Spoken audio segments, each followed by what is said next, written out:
বন্ধুরা, আপনারা আমার গ্রামের বাড়ির গরুগুলা দেখতে চেয়েছিলেন, যে গরুগুলো আমি আপনাদেরকে পোস্টে জানিয়েছিলাম যে আফতাবনগর অথবা মেরাদিয়া হাটে উঠাবো। আফতাবনগর হাটে উঠানোর সম্ভাবনা বেশি। এই হচ্ছে সেই গরুগুলো। দেখেন, প্রত্যেকটা গরুর কালার এবং সাইজ কিন্তু খুবই সুন্দর। এখানে ক্যামেরায় হয়তো আলোর স্বল্পতা কিংবা জায়গার কারণে ঠিক একটা ভালোভাবে বোঝা যাচ্ছে না, কারণ এখানে জায়গাটাও পিছন দিয়ে আসলে হাঁটার জায়গাটা খুব কম। সো কিন্তু গরুগুলা খুব বড়, আমার সাইজের মোটামুটি হাইট। তো আপনারা এইখান থেকে দেখেন, এই যে এই হচ্ছে পেছন সাইড দিয়ে প্রত্যেকটা গরু বা সাইড ভিউ। আমরা একটু পরে সামনের দিক দিয়ে আপনাদেরকে দেখাবো। প্রত্যেকটা গরু দেশাল গরু, প্রত্যেকটা গরু দেশি গরু, কোনোটা ক্রস বা এরকম কোনো কিছু নাই। কুজ সুন্দর, কালার সুন্দর, হাইট সুন্দর। ওজন এইগুলার এভারেজে আমাদের এখানে 5 মণ থেকে শুরু করে 10 মণ প্লাসও আছে। 10 মণ প্লাস মানে 10 মণের খুব বেশি উপরে যাবে না, হয়তো 10.5 11 এরকমের মধ্যেই থাকবে। প্রত্যেকটা গরু খুবই সুন্দর। আমরা এখন শুধু আপনাদেরকে এইখান থেকেই দেখানোর চেষ্টা করছি। ইনশাল্লাহ কিছুদিন পরে আমরা যখন হাটে নিয়ে আসব, তখন আপনাদেরকে আরও সুন্দর করে ভিডিও করে আপনাদেরকে দেখাবো। এই যে দেখেন, এই প্রত্যেকটা গরু কিন্তু আমাদের নিজের হাতে একদম চয়েস করে কিনা। আপনাদেরকে একটা ভিডিও দিয়েছিলাম যে আমার খামারের জন্য গরু কেনা হলো, এরকম ভিডিওটার লিঙ্ক আমি আবার ডিসক্রিপশনে অথবা ভিডিওর শেষে একদম দিয়ে দিব। আপনারা চাইলে দেখতে পারেন যে আমরা এই গরুগুলো কিন্তু একদম নিজের হাতে চয়েস করে করে কেনা গরু, প্রত্যেকটা গরু।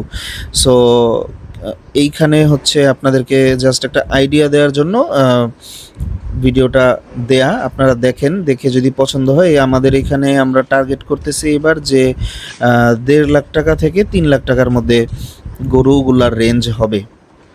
সো আপনারা দেখেন, দেখে পছন্দ করেন, পছন্দ হইলে আমাকে জানান। আমি আপনাদেরকে কথা দিতেছি যে বাজারে এই সাইজের একটা গরু হাটে অন্য ব্যাপারী যেই দামে বিক্রি করবে, তার থেকে আমি আপনাদেরকে 10,000 টাকা কমে হইলেও দিব, 5,000 টাকা কমে হইলেও। মানে আমার মোট কথা হচ্ছে যে আমার যেই টাকা ইনভেস্ট হয়েছে, সেই টাকার উপরে যদি আমার 5,000 10,000 টাকাও প্রফিট থাকে, আমি আপনাদেরকে দিব। এটা আমার কথা। সো কেউ বলতে পারবেন না যে ভাইয়া আপনার কাছে এখানে গ্রাম থেকে আনছেন কিন্তু দামটা আমাদের কাছে বেশি মনে হচ্ছে। এই জিনিসটা বলার ইনশাল্লাহ সুযোগ দিব না, কারণ অন্যদের চেয়ে একটু কমেই আমরা দেওয়ার চেষ্টা করব। বাকিটা আল্লাহর উপরে নির্ভর করে, আল্লাহ ভরসা। আর আপনারা আসেন, দেখেন এই যে আমাদের এখানে একটা হাসাও আছে মোটামুটি।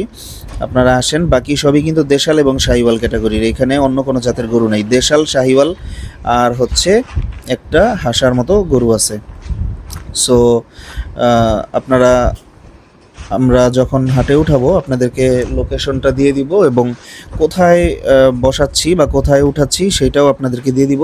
আপনারা এসে সরেজমিনে দেখেন, তাহলেই বুঝতে পারবেন। এই গরুগুলো কিন্তু অনেক বড় সাইজ, আপনারা ক্যামেরায় কতটুকু বুঝতে পারতেছেন, এগুলো আপনারা যখন সামনে আসবেন তখনই বুঝতে পারবেন। এগুলো খুব বিগ সাইজ গরু। যাই হোক বন্ধুরা, আপনারা কেমন লাগলো আমাকে একটু দয়া করে জানেন। আর আমি আপনারা আসতে আগ্রহী কিনা বা যখন হাটে উঠাবো তখন আসবেন কিনা আমাকে একটু জানেন। আমরা প্রয়োজনে এখানে একটা গেট টুগেদার রাখলাম, আমরা সবাই একসাথে আড্ডা দিলাম, চা খাইলাম এবং আপনারা আমার গরুগুলোও দেখলেন। ভিডিওটা কেমন লাগলো ধন্যবাদ, অবশ্যই আমাকে জানাবেন। আসসালামু আলাইকুম।